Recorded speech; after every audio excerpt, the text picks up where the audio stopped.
got people showing up live, so we are good to go. This is the GPL podcast, sponsored by Jerry Peters and First Class Mortgage. Our expertise, your peace of mind. Visit us at firstclassmortgage.com.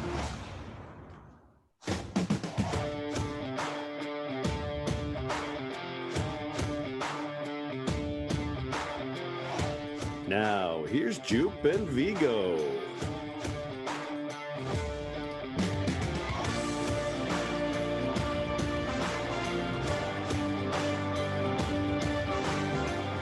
Good evening and welcome to the GPL podcast, episode number 178, coming to you live on a Sunday night.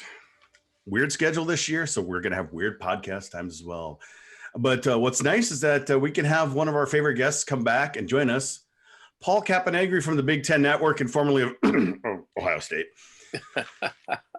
Nice. Oh, is that nice of you to join us. You to say hello? I don't know. Yeah. Is that my cue to say hello? Yeah, it's always great, guys. And hey, we're on because there's hockey playing. Hallelujah. I would agree with that. And you're getting a little more TV time this year. Yeah, you're actually more games behind, on the mic and whatnot. You see they've teamed you up with Chris Voster's already this, previous weekend, and you guys are doing Penn State and Ohio State this tomorrow. Well, Penn State, Wisconsin before you guys both nights. Yeah, I know it's great. I mean, I love doing it all. So, put me to work, but it's good. I love it. You get to, you're getting a little more involved in each game, a little more detail of each team. It's a harder job, but I think it's more fun too. So, I'm excited I think I have two more after this. I think, there's a doubleheader again, I think with Minnesota, Michigan in December that we'll have, I think, the Michigan State, Wisconsin series. So give me as much as possible. And man, the hockey's been really good so far too. It has been. It's been good for Minnesota, especially this past weekend, Vigs, where they, I don't know if it was revenge or not, but they finally did something significant against those Penn State Nittany Lions. Well, I think most of the players thought it was a significant series. All week, you'd heard the players talk about how frustrated they were they didn't get to play that game at Penn State at the end of last season. It just came up again and again, whether the media prompted it or not. You could just tell that they felt not quite cheated, like Jeff Fontaine said, but they really felt like they were ready to get over that hump and take care of Penn State. Because I think last year we saw with Bob's team, he invested in developing all of his players, and they were a completely different team that second half of the season than they were in the first half. He invested in them. So that team that gave up all those goals in that first series at Mariucci was not the team that went out there to play at the end of the season. And I don't think would have been the same team in the playoffs playing there in an elimination game. And I think we saw all that investment pay off last weekend. You saw a pretty veteran team ready to play. And Cappy, we know that Penn State lost a lot of players from last year's team, which is very unfortunate for them, how their season ended, after having such a good team. I thought they were a little outdone, definitely on Thursday. Friday, they did pick it up and play much better.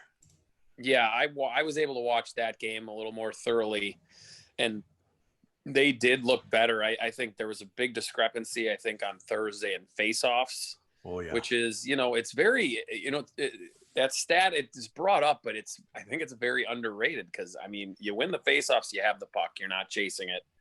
And, that's a big one, especially for a younger team.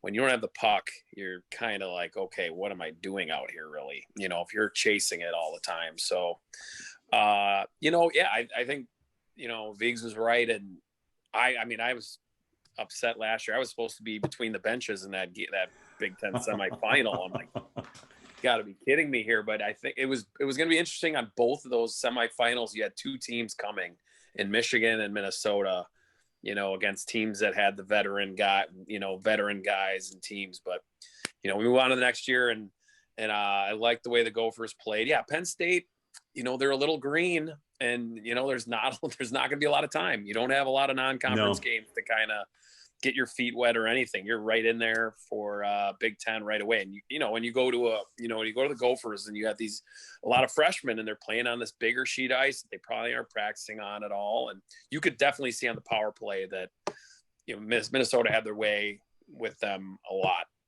last weekend. And it's probably the trickiest part of when you go into that bigger rink is keeping your spots the right way, because you have all that extra ice, and I think that can that plays with tricks on your mind the most.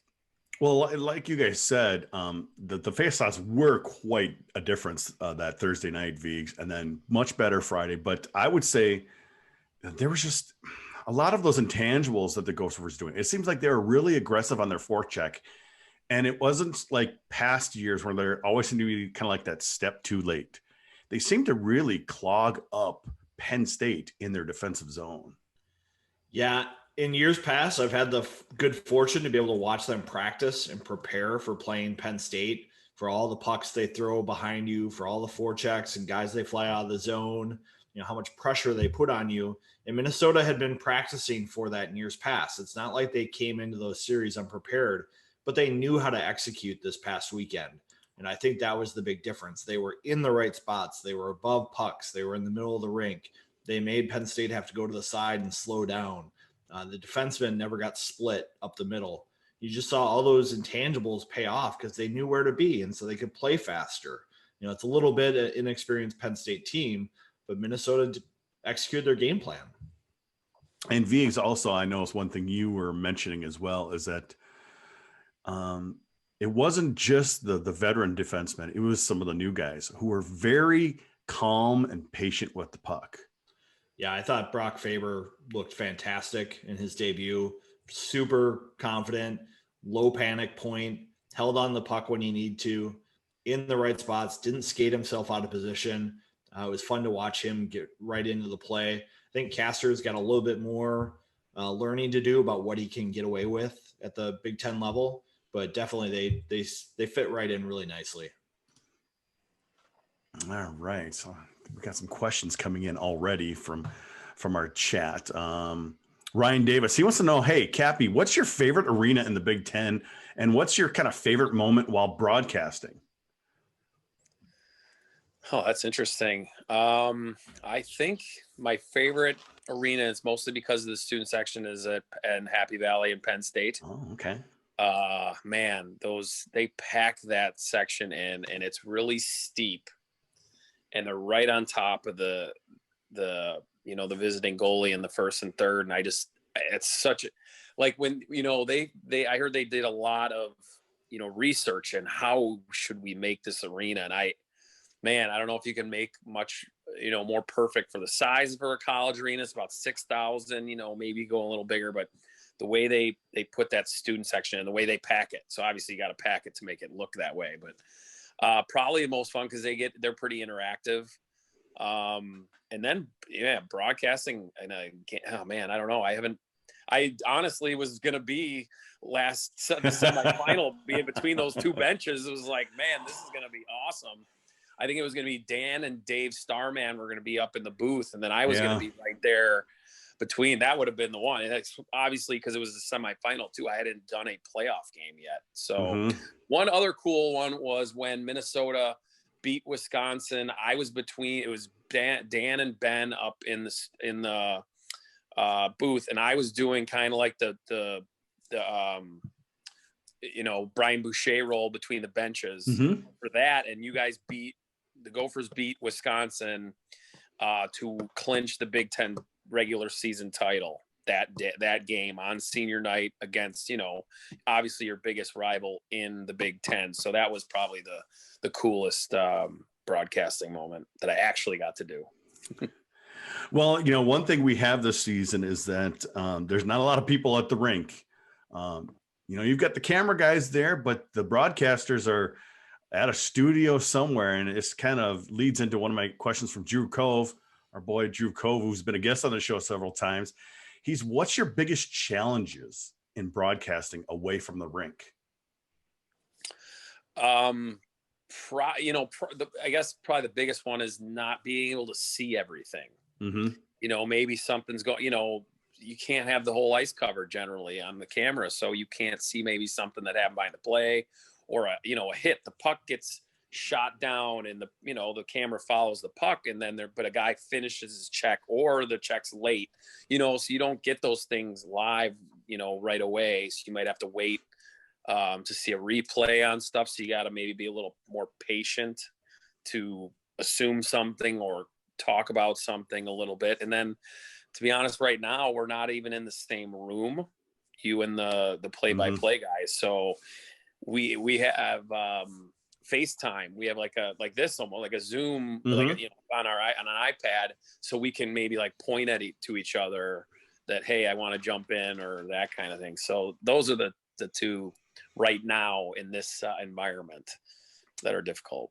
I just keep thinking about this aloud, and it's like, I wonder if this becomes more of a norm. I mean, if you think about it, if you start getting more broadcasting from a studio, networks aren't paying for people to travel as much. It seems like, I hope the networks don't like this a lot, but it could be the future of broadcasting. Well, yeah, I guess it depends on what you're talking about, because if you don't, where your studios are, all your broadcasters in that city, or obviously if it was maybe FSN, where your broadcasters are all in Minneapolis, yeah, you're not sending them on the road. It could be. I hope not either. But there's a lot of things that are happening in this environment outside of just sports and broadcasting, that are realizing that, maybe they don't have to come into work. There's a lot of people obviously working from home. So there's a lot of things going on right now where companies and, people way above my pay grade are making decisions that, could affect sports, business, everything. So yeah, it's something that's going to be talked about for sure. I think it's really hard to cover hockey remotely. One, you pick up so much knowledge just by being around the rink, talking to guys in the elevator, in between periods, after the game, before the scrums and things like that, on your way at home. You pick up a lot of inside stuff that can help later, and little tidbits. And also, I think when you're watching the game live, you see so much more. You see the lineups on the bench being organized and how the coaches are trying to attack each other. You see how teams are setting up in the neutral zone to slow things down. It's just hard to get that stuff on TV. I get kind of frustrated sometimes because it's hard to keep track of the ice time for certain guys and how guys are being used, because you don't see that stuff on the bench. And that's something I'm missing, because it's like I was expecting, the Gophers top 4D to play a lot on the second game, but it was hard to tell watching on TV because you kind of lose track of it. And it might be a little harder to read those numbers too, Viggs. Those throwback uniforms numbers were not easy to read. I love the unis. I mean, I do, but for one thing, you also had players, a couple players or one or two players change their numbers this year. And I was like, who is that? And what? I can't quite see their number. It wasn't great for television, those new retro uniforms this weekend, Viggs. Yeah, you have to pick up on the skating styles of a couple guys. You can tell that Castor kind of hunches over a little bit. He's a little bit smaller. It's pretty easy to pick out Staudacher and Brinkman. You just have to look for skating styles a little bit for guys. It's weird. It's definitely weird. Oh, let me take a look. I know we got some Twitter questions here. Oh, Tim Hapke. He's kind of talking about, I think you even retweeted this from Instagram earlier. Tim Hapke, with the Weber's injury, do one of the extra D-men start to practice at forward, or do they start picking up someone on the transfer portal? Because, Weber, it looks like, is going to have, back surgery or something like that, Viggs? Yep, he posted on Instagram that he's going to have back surgery on Friday. He had all those eye injury and surgeries last year that kept him off the ice. And this is another hiccup for him. Any kind of back injury, it's going to probably be a long-term thing for him. Last year, they did have Sam Rossini practice with the forwards at the end of the year. He's a senior, big guy, could probably fill in if they had some issues and needed to get some help, but I don't think they're going to be doing too many major changes. I don't think so either. I'm not sure where he's going with this, but Ted Schmanke, he's like, can anything be done about the really bad calls? Sounds like a really rude there. You know, former Governor Arnie Carlson used to write nasty letters to the NCAA and whatnot. Who's that directed at? It can be directed at any one of us because, we're all fans too. We see terrible calls. Sure. A lot of people might even complain about that empty net thing that happened the other night for the Gophers, but I don't think he had possession of the puck yet. So, well, how did you feel about that call? Because a lot of people are saying, "Ooh, that could have been an automatic goal." Viggs. I don't think it's an automatic goal. I heard the radio call by Mazzocco and Shaver. They're a little one-sided. So if that's where you're getting your perspective on officiating, hey, that's their job, right? Exactly. Yeah. Glenn Sommore probably would have screamed bloody murder on that one for longtime listeners. The calls are going to be the calls. Anytime you're a hockey team or a hockey player, you have to make sure that you don't let the officials be a difference maker, and you just have to rise above it. It's going to be a challenge. It could be like bad ice or bad bounce. Don't put yourself in position to get bad penalties, like where you raise your elbow as you make contact with someone. It doesn't matter, how you didn't try to do it, but if it happens and the ref's looking at it, they're going to call you for it. If you put your stick near somebody's skates and they step in it, they're going to call it. So you just can't have those mistakes happen. Cappy, I'm kind of wondering if the referees this year, I mean, they're only hearing people from the bench. They're not hearing a big crowd scream at them when they missed a call or something and then might think, oh, I might want to do a makeup call. They're not kind of hearing that. So it might be a little psychologically different for the refs because they're used to getting bludgeoned out there by the crowds. Yeah, I think, right. Yeah, the thing now, though, they're hearing so well as they're hearing every player and coach very well. Whereas, the coaches could get muffled in that, crowd noise as well. But right now, I mean, even the TV's picking things up. I've heard a few, coarse words that they were probably hoping they could have got out of there so far. But, there's been a couple plays that a couple hits. I know it was our first broadcast was the Michigan-Arizona State game. And, it's such a tough call, like Eric was talking about with the hitting, and you're keeping your arms down. And, man, when a guy's skating and he has the puck and he's lurched way over and his head's at like waist level, like what is a guy supposed to do? Just let him, free go by. But if you hit him, even with your hands down, it looks really bad. And it's a, head contact, and it's like, what are you supposed to do? It's just a lot of, and I get it, safety is for sure the most important thing, but there's just a lot of tricky things out there right now, and it's very difficult for referees, to be honest. Well, I think Don Lucia always said the difference in the amateur and college game from the professional game is in the professional game, you can blow a guy up to send a physical message. In college and amateur sports, your goal should be to separate them from the puck. If you're going to go above and beyond separating them from the puck, you're putting yourself at risk for getting called for a penalty if the other player is defenseless. Right. Yeah. I mean, there's a lot of gray area right now. But like you said, it'd be interesting to see it. Refs do it. They're human beings. They do makeup calls when someone's had two in a row. They're looking for the smallest little trip on the other team. It's just human nature to look for that. It's just always been. That's why I love referees all through my playing career. I think it's also interesting too, is that the coaches are going to have to learn to maybe button their lip a little bit. They're used to yelling and like you mentioned, getting drowned out by the crowd. But now you're going to hear the coaches as clear as day, and they need to be careful of getting bench minors here. Yeah, I think there were a couple of NHL coaches who commented about that in the bubble, as they had to watch themselves, not only for that, but for going too hard after their own players. If they see a player make a mistake on the ice and they get too upset, maybe you change the confidence of your own players. Bob even talked about that in the first game. He's like, oh man, I'm coaching like it's midseason. It's opening weekend. I've got to calm myself down a little bit, because you want to coach, you want to make your players better, but at the same time, you got to let them play, especially this early. Well, I kind of wanted to get back to the Penn State series here a little bit. We talked about how well Minnesota did that first night, Vigs, and they really kind of locked down Mr. Limoges. He was a -4 on the night. He was even, Friday night, but Thursday night, it was a rough night for him. And he's like one of the guys who needs to be strong for Penn State in order for them to not finish in last place like they were picked to finish.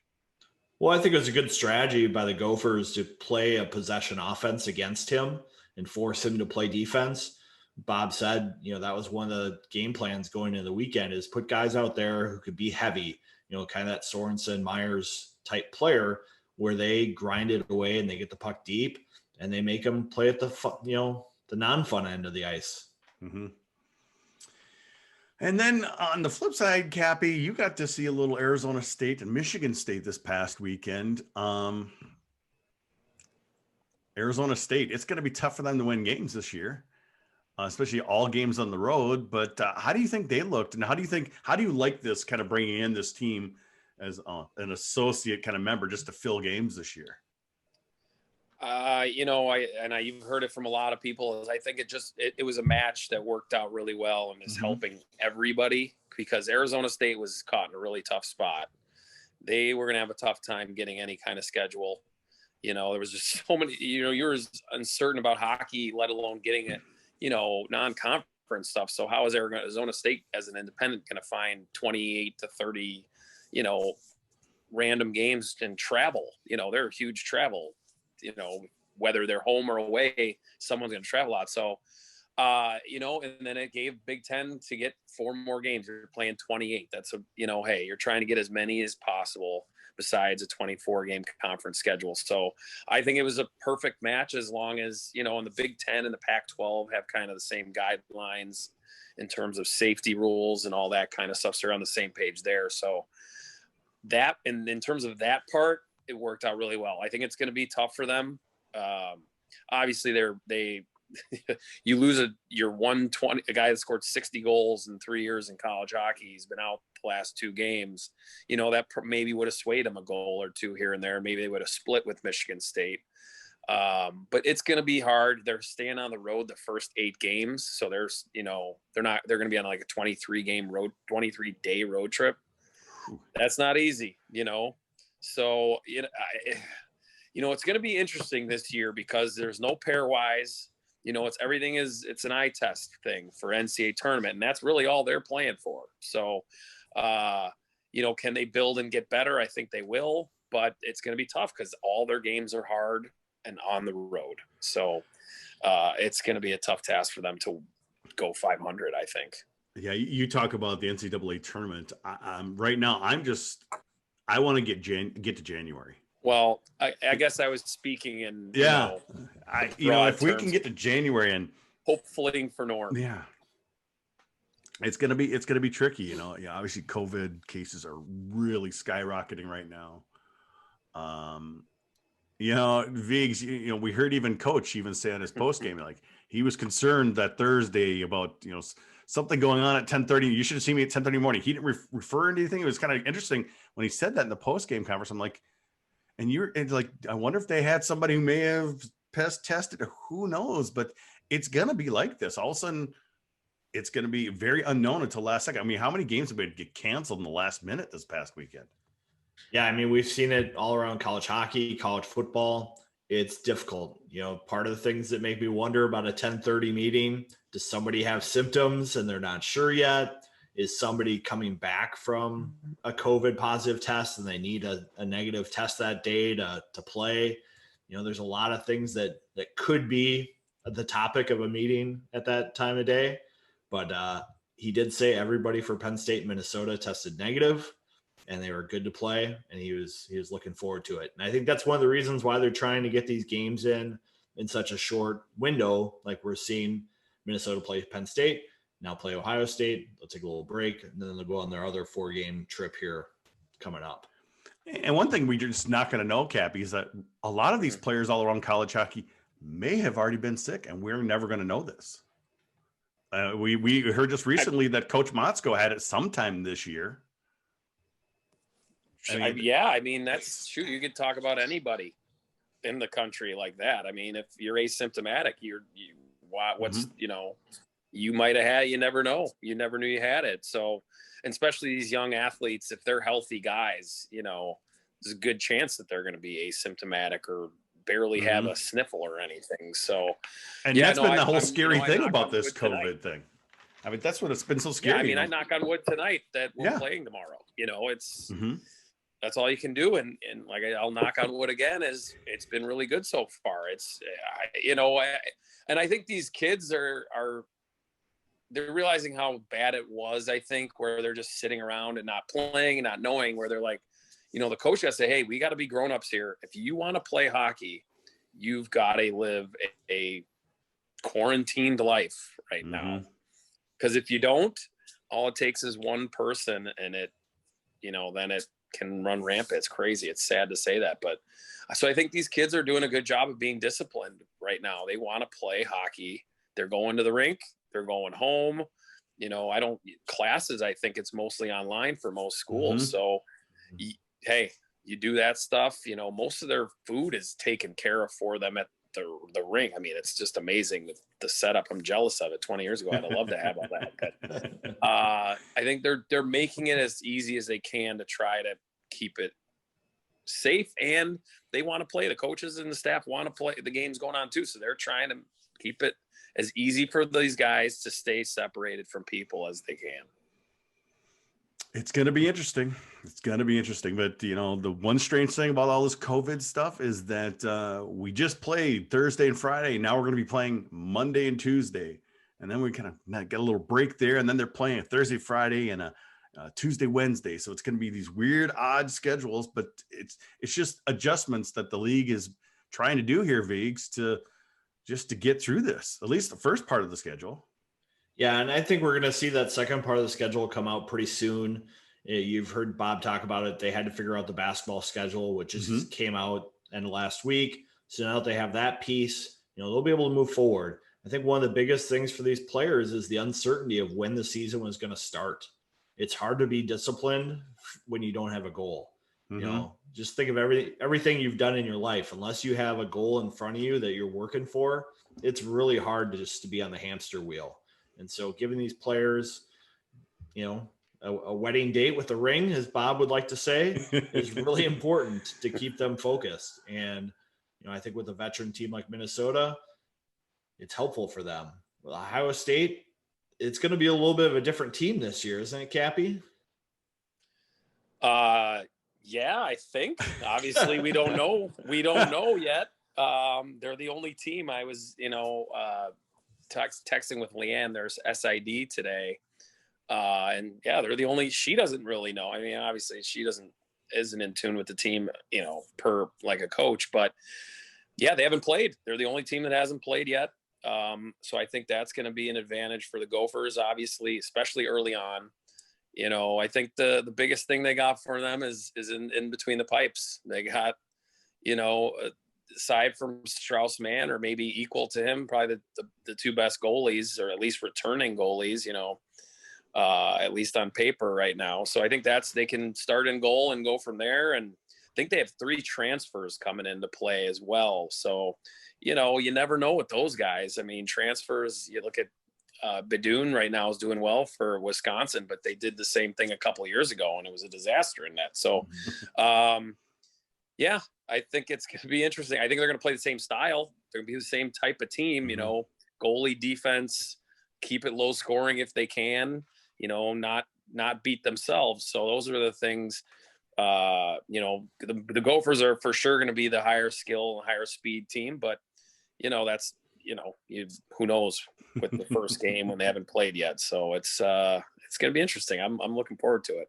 Yeah. It's weird looking at their roster, not seeing Joshua and Lisinski and Mason. I feel like those guys played with you.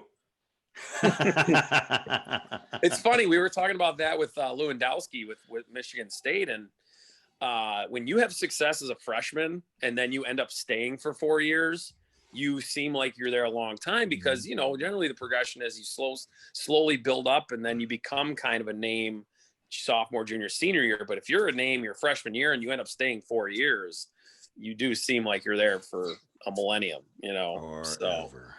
Yeah, they lost some defense. That's a big, they lost Miller and Eggy, and was it a couple of at least 3 or 4 defensemen. So that's where I think Minnesota with their speed and their veteran forwards. And I love the way, Ben Myers is just a sophomore, but he even as a freshman, he seemed like he was playing like a grown man. So, with McManus and Reedy have just, they've gotten better every year.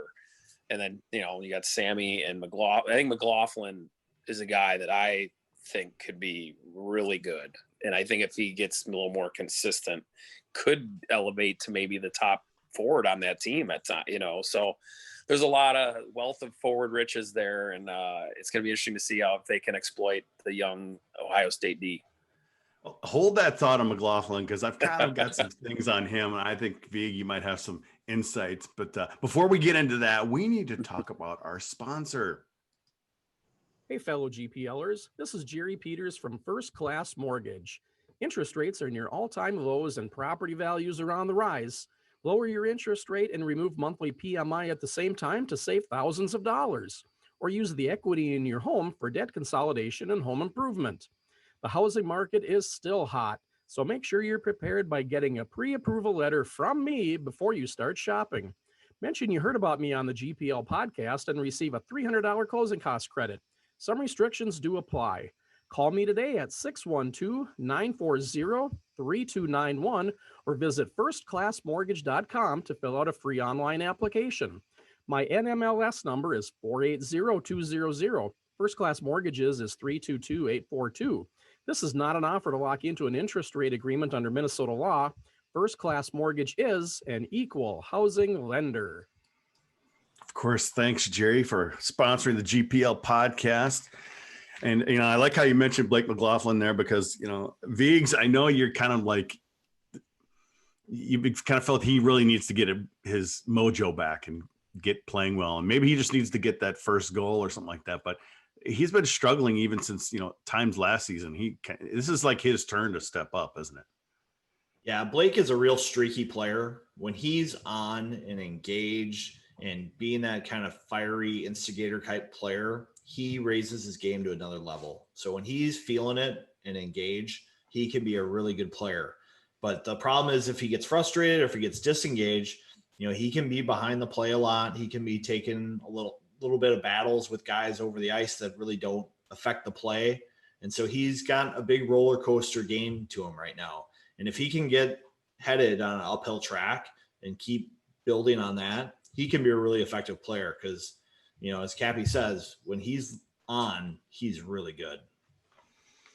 And that's going to be the key. We've been talking about this on the previous podcast, Cappy, is, Minnesota and, the coaches said this, they need those players like that to step up their game. A group of guys step up from last season and just kind of take the reins and show us what they got, basically. I think that's part of growing up, right, as a player, and I think now you look at how deep they are at forward is you might not play as much. There might be a little pressure on you to perform more instead of knowing that, hey, I'm one of your top 5 guys. I know I'm going to be out there no matter what.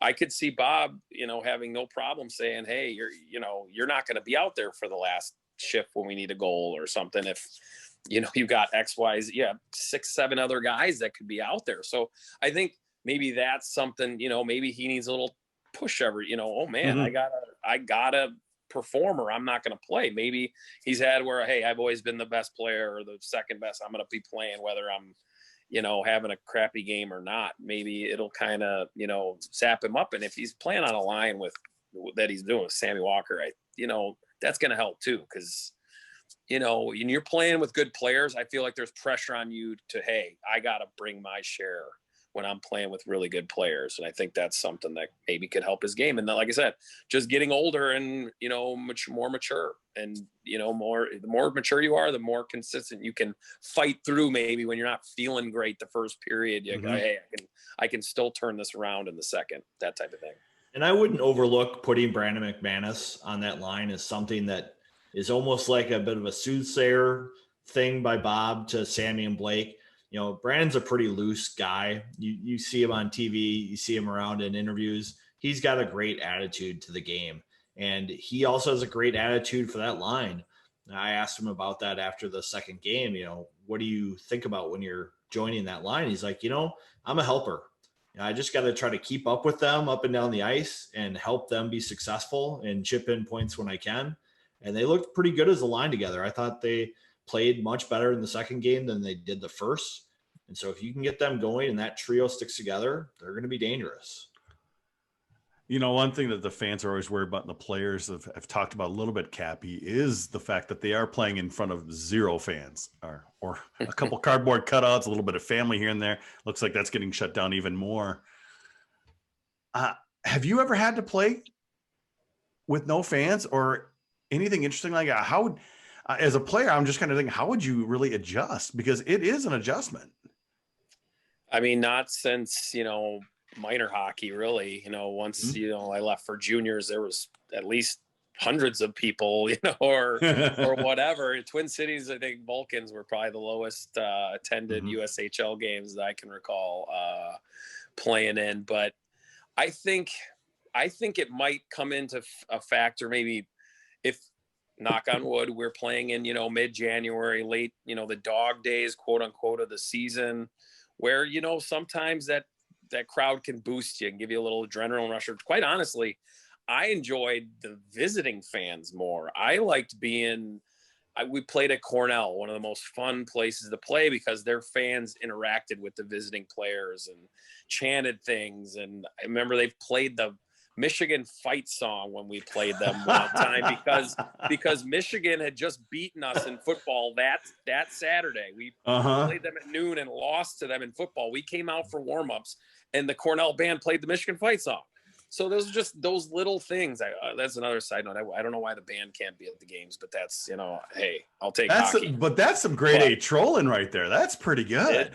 Exactly. But those were the types of things I couldn't wait to play them now, and I couldn't wait to win. And we ended up beating them. And so hey, I got the last lap. But I think the visiting fans can be fun that always got my juices flowing, maybe even more than the home crowd, to be honest. Well, we were speaking with LaFontaine earlier this week, Viggs, and he loves going to opponent arenas. He loves going back to Michigan.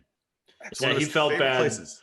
He felt bad admitting it. He loves to be the villain. He apologized to his mother right then and there that, sorry, Mom, but I like it when they scream bad things at me. And when he went back to Yost, they were relentless. They went to ex-girlfriend dirt and just went after him. But he liked it, and he played pretty well. So he's a level-headed guy. And he played well this past weekend.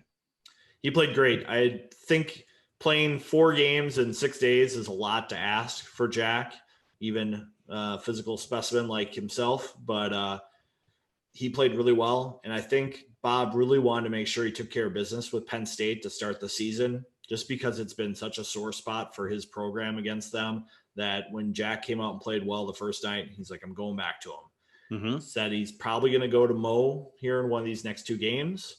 But we'll see. And it's interesting because these are more like NHL type of schedules there, Cappy. In college, you get used to those 2 games a week, and then maybe you get turn of time. You get, you might play 3 days but this is, 2 days, couple days off, 2 more games. It's an adjustment, but these kids are young, so I don't think it'll be a huge deal. If anything, that might actually help Ohio State a little bit. They haven't played a game, but like I said, Minnesota just played a game a couple days ago, so they might be a little gassed.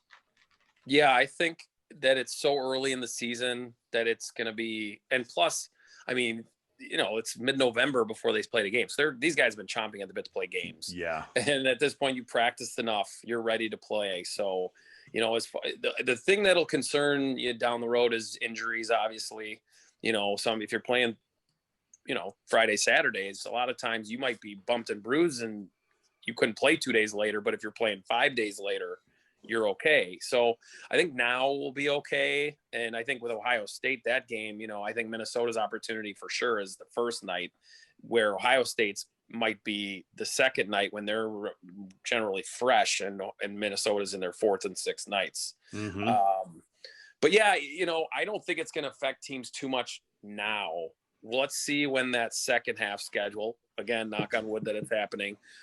So let's see what that schedule looks like. Because then if you're doing that more for 2.5 months is different than if you're doing it for, the 30-ish days they're doing it right now. So I think everyone's going to survive pretty well now, granted, barring injury type stuff. But in terms of just the gas, I think guys will be okay for this first stretch run. And it is a little bit different, Vigs, because, we played Thursday, Friday. They're playing Monday, Tuesday. Then they really have a week and a few days off. So it's not like it keeps a grueling schedule. And I'm thinking, are you thinking that maybe January and it'll keep scheduling and those kind of closer to games together, maybe a little bigger break in between? I mean, I think one of the reasons they're doing it this way is to keep the testing and travel as tight as they can. When a team travels, that's a chance for more infections to pop in. And so I think that's why you like to see teams go play 4 on the road, 4 at home, 4 on the road, 4 at home. So that's, less interaction. I do think one thing that benefited Minnesota by playing the first 2 games here that Ohio State doesn't have is Minnesota's power play looked a lot better the second night than the first night. The first night, everyone's a little anxious. They want to put pucks on net. It's get the puck and shoot. On the second game, they held the puck a little bit more. They traded places with each other. They had a little bit more possession before they put pucks on net. And I think that was really to their benefit. And that's something that I think is hard to practice. These guys, they've had 2 months of practice already. So they have a conceptual idea of what they want to do, but the speed for those kind of situations is so different in a game than it is in practice. Definitely is. You have any thoughts on that, Cappy? I mean, like you said, these guys have been practicing for so long. But you still need real games to kind of put this all together. Yeah, I mean, I've seen 3 or 4. I saw Minnesota more of their second game, and I thought their power play looked really good, like zipping it around and finding those seams that you find at Mariucci, like you don't find many other places because guys get out of position on that power play. But wow, Arizona State had played a weekend. They played Michigan State in that first period. Michigan State looked a little behind. They're just trying to feel it out a little. They looked better in terms of team play because of the practice, but you see, I don't care who you are, freshman, senior, little bit of jitters that first game. You don't know. You're nervous about the season. Am I going to be successful? And you haven't hit anybody other than your own teammates, and you don't really hit those guys 100%. So it's definitely going to play a factor, especially, Monday night for the Gophers against a team the only team that hasn't played. So that's something they can jump on. But yeah, it's a weird year. I asked all the coaches that when we've had talks about how they've had so much practice time, and they said for some things it was great and some things it wasn't. Too much practice time, guys, it's really hard to keep them concentrated in on that, not knowing, especially when they didn't know if they were going to have games or not. Well, one thing that did happen this weekend, Vigs, that we first we heard about but didn't really see it in action yet, was the new point system in the Big Ten. We had Michigan and Wisconsin go to overtime, and that kind of enacted that tweak in the point system, which I think we're all pretty much fans of here. We kind of wish it would be like this way in the NHL. I mean, they did change it in that, you don't get your full 3 points for an overtime win, but you seemed like a really big fan of this when that happened Friday night, Vigs. Yeah, I hate loser points. I hate people playing for ties to secure points. I think if you're still playing hockey for something, you should have something to lose as well. So I think it's good for the standings. I understand in the NHL, they want everybody in it for as long as possible. College hockey, I want to separate the cream from the milk. I want to see who's the best team. And if they're the best team, I don't want them playing for ties at the end and then give the other team something. Same thing in the standings. If I'm looking for someone to come out of a series, I don't want extra free points going to those teams. I want everybody to earn it. So I think it puts a little bit more clarity in the standings. Do you wish the NCAA would do something similar? Yeah, I think so. Because technically that was a win for Michigan and a loss for Wisconsin since they won in the first 5 minutes of overtime, correct? Well, I think they were planning on doing some sort of The weighted weighted thing, pairwise yeah. thing Correct. for overtime wins and losses. Oh boy. It's so, it wasn't much, but it was something. I think you should be giving the winning team a little something extra than the losing team. I don't think it should just be a straight tie. You're still playing hockey. Yeah, What and are your thoughts, Cappy? I'm glad that they're all on the same board in terms of the rule. And everyone's going straight to 3-on-3 now in the NCAA and overtime. I think that's important to be on the same page. And it was just too much, quite frankly, too, with having. I know the network. For me, it doesn't matter, but the network didn't like how games were almost 3 hours for some of them. Mm-hmm. When you go to 5-on-5, then 3-on-3, and then a shootout. And then the quality wasn't very good because the ice was so poor after playing a 5-minute overtime after a 20-minute period. And then you're going to play a 3-on-3. The 3-on-3s weren't very good a lot of the time. And I think teams too now are so adept at playing this 3-on-3 game. I know the Arizona State was Michigan State game that we did was a very boring 3-on-3 overtime, to be quite honest, because these guys have watched so many NHL games with it. They know hey, we're going to pull it out of the zone. We didn't like that. Let's restart instead of taking a chance and then, sending the other team on a 2-on-1 or a 2-on-0. That's not happening a whole lot now, but I'm glad everyone's on the same page, and I'm glad the Big Ten is the way it is with just the one overtime 3-on-3 right to it and the standings, the points. Yep.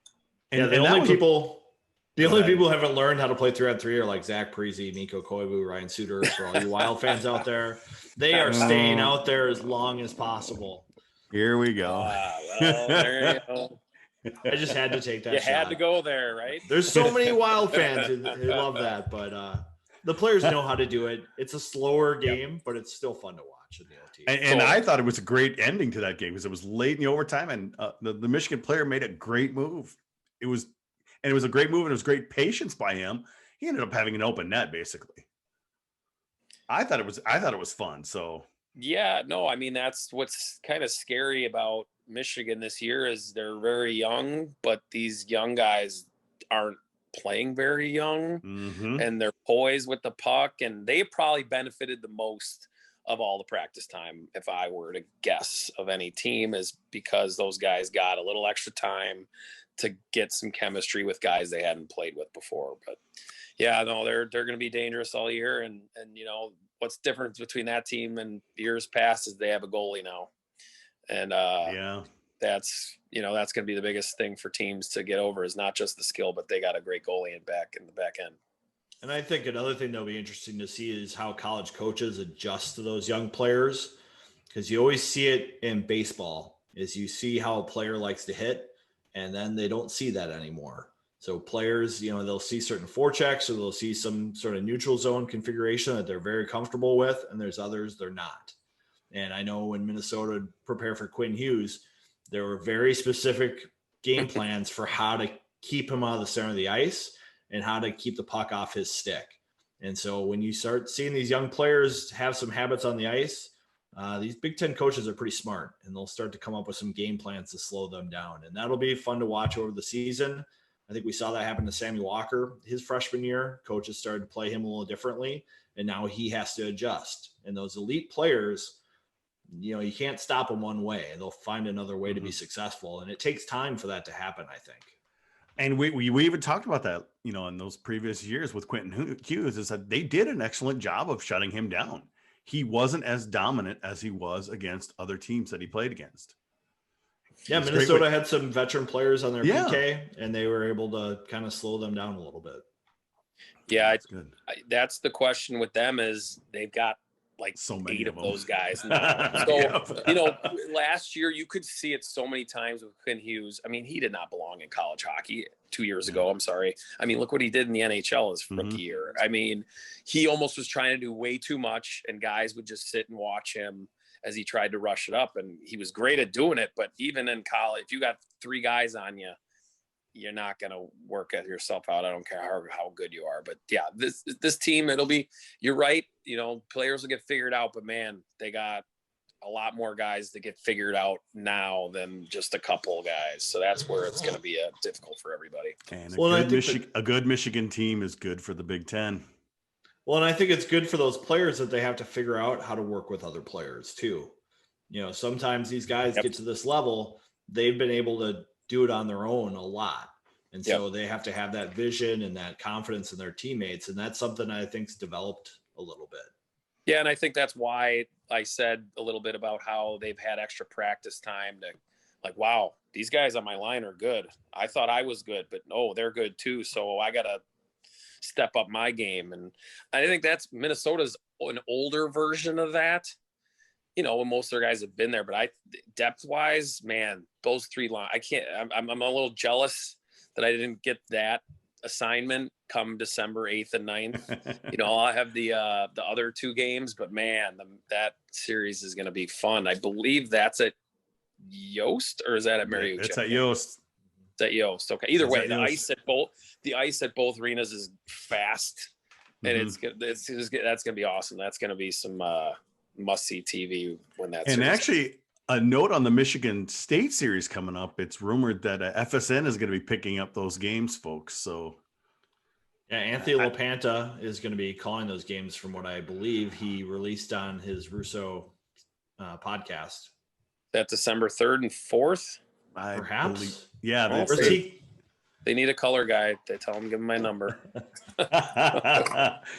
I can do the game from my house, right? Or something. Well, let's get some predictions for these games. We're already at 50 minutes into this podcast. So Monday, Tuesday series. I don't recall the Gophers ever playing on a Monday and Tuesday bigs, but Ohio State coming into town. They haven't played yet. What are you seeing here? I mean, I think Minnesota is going to have the jump on Monday. They'll have the couple days of recovery to regain their legs. One of the things we talked about is the games are being condensed. There's a shorter intermission. There's only one TV timeout per period. I think that started to gas Minnesota a little bit on Friday as the game went on. Mm-hmm. They looked a little slower. Penn State almost came back into the game.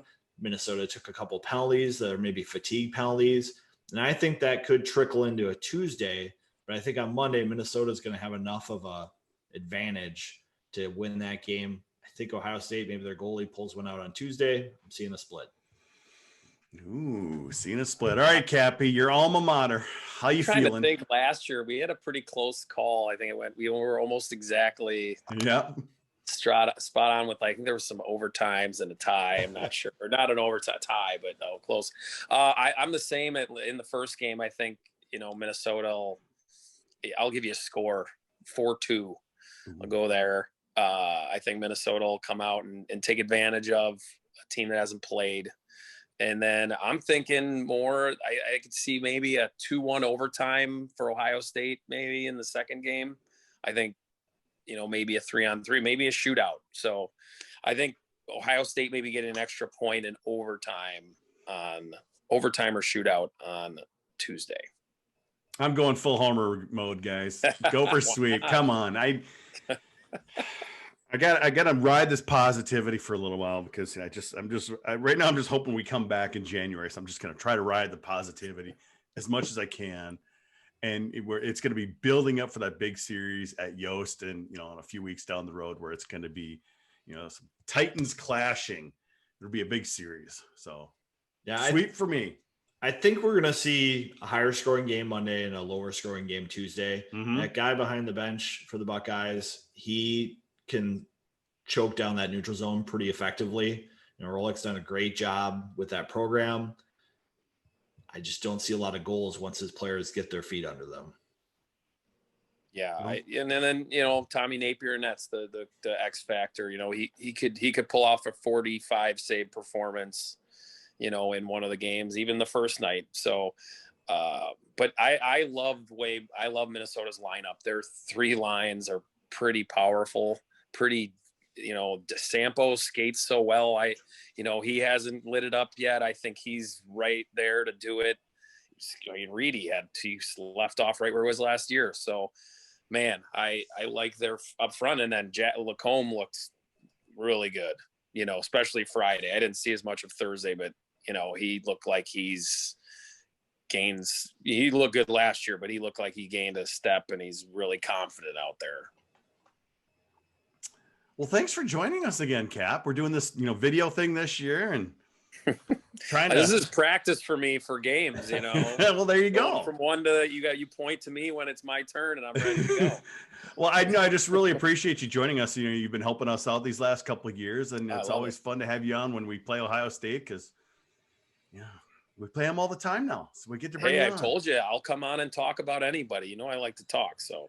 Anytime. And you're actually going to Madison tomorrow, but you're not going to be at the rink tomorrow. Yeah, we're going to be at the Rush Studios. I think too much is going on at the Big Ten studio. So I think they're doing 5 basketball games on Wednesday, something wild. So they're going to be doing that too. I think they're loading up with basketball coming for Thanksgiving. So we'll be in Madison, but not at Laban. We'll be down the road somewhere.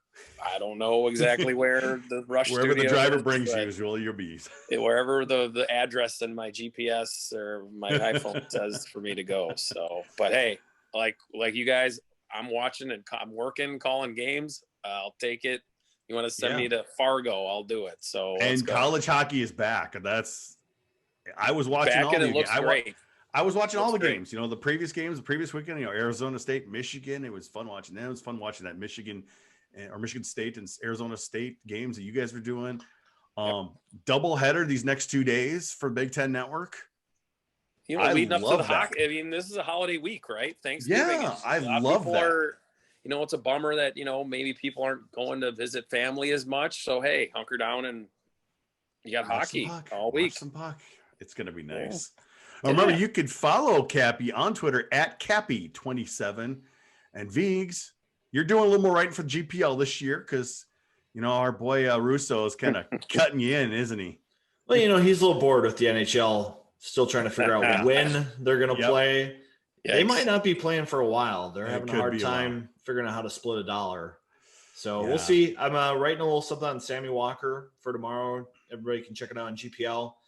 He's taking more draws this year. I think he's a more complete player, which is a dangerous thing for the rest of college hockey.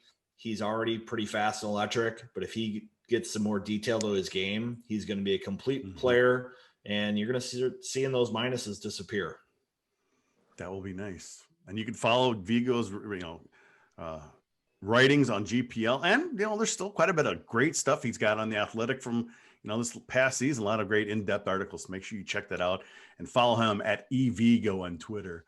But that's going to do it for this episode of the GPL podcast. I want to thank our guest Paul Capanegri, and we're going to be back. It looks like Wednesday, December 2nd, since the teams are off for a little bit here, and we'll recap the OSU series, preview the Michigan State series, and it'll be a good time. But for those of you listening or watching live on YouTube, we'll have just a short bit of overtime.